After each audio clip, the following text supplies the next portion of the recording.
ప్రేయస్‌ని ఎన్నికల బరిలో నిలిపి వెంటనే పెళ్లి చేసుకున్న యువకుడంట. నామినేషన్ దాఖలు చేస్తున్నట్లుగా రసీదును చూపుతున్న శ్రీజ, అలాగే చంద్రశేఖర్.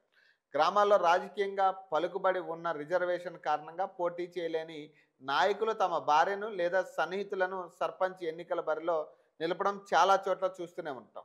సంగారెడ్డి జిల్లాలో ఓ యువకుడు మాత్రం ఎన్నికల వేళ తన ప్రేయసితో మధ్యాహ్నం నామినేషన్ వేయించి సాయంత్రం ఆమెను కులాంతర వివాహం చేసుకోవడం చర్చనీయాంశమైంది.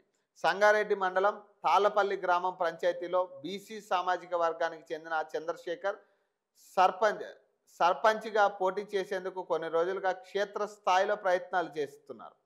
తీరా సర్పంచ్ రిజర్వేషన్ ఏమో ఎస్సీకి రిజర్వ్ అయ్యింది. చంద్రశేఖర్ మొదట నిరాశ చెందిన తర్వాత ఓ ఆలోచన వేశారు. తాను కొన్నాళ్ళుగా ప్రేమిస్తున్న యువతి ఎస్సీనే కావడంతో ఆమెను వివాహం చేసుకోవడానికి కొన్ని ఎన్నికల బరిలో నిలపాలని భావించారు.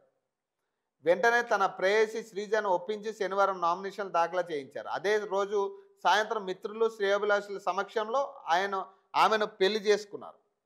మరోవైపు యువతి తల్లిదండ్రులు తమ కుమార్తె కనిపించడం లేదని స్థానిక పోలీస్ స్టేషన్లో ఫిర్యాదు చేయడంతో చంద్రశేఖర్, శ్రీజలు ఠానాకు చేరుకుని తామిద్దరం ఇష్టపడే పెళ్లి చేసుకున్నామని పోలీసులకు వెల్లడించారు. తమను ఆశీర్వదించి గెలిపిస్తే గ్రామాభివృద్ధికి పాటుపడతామని నూతన దంపతులు గ్రామస్తులను కోరారు. వీరికి సంగారెడ్డి ఎమ్మెల్యే చింతా ప్రభాకర్ మద్దతుగా నిలిచారు.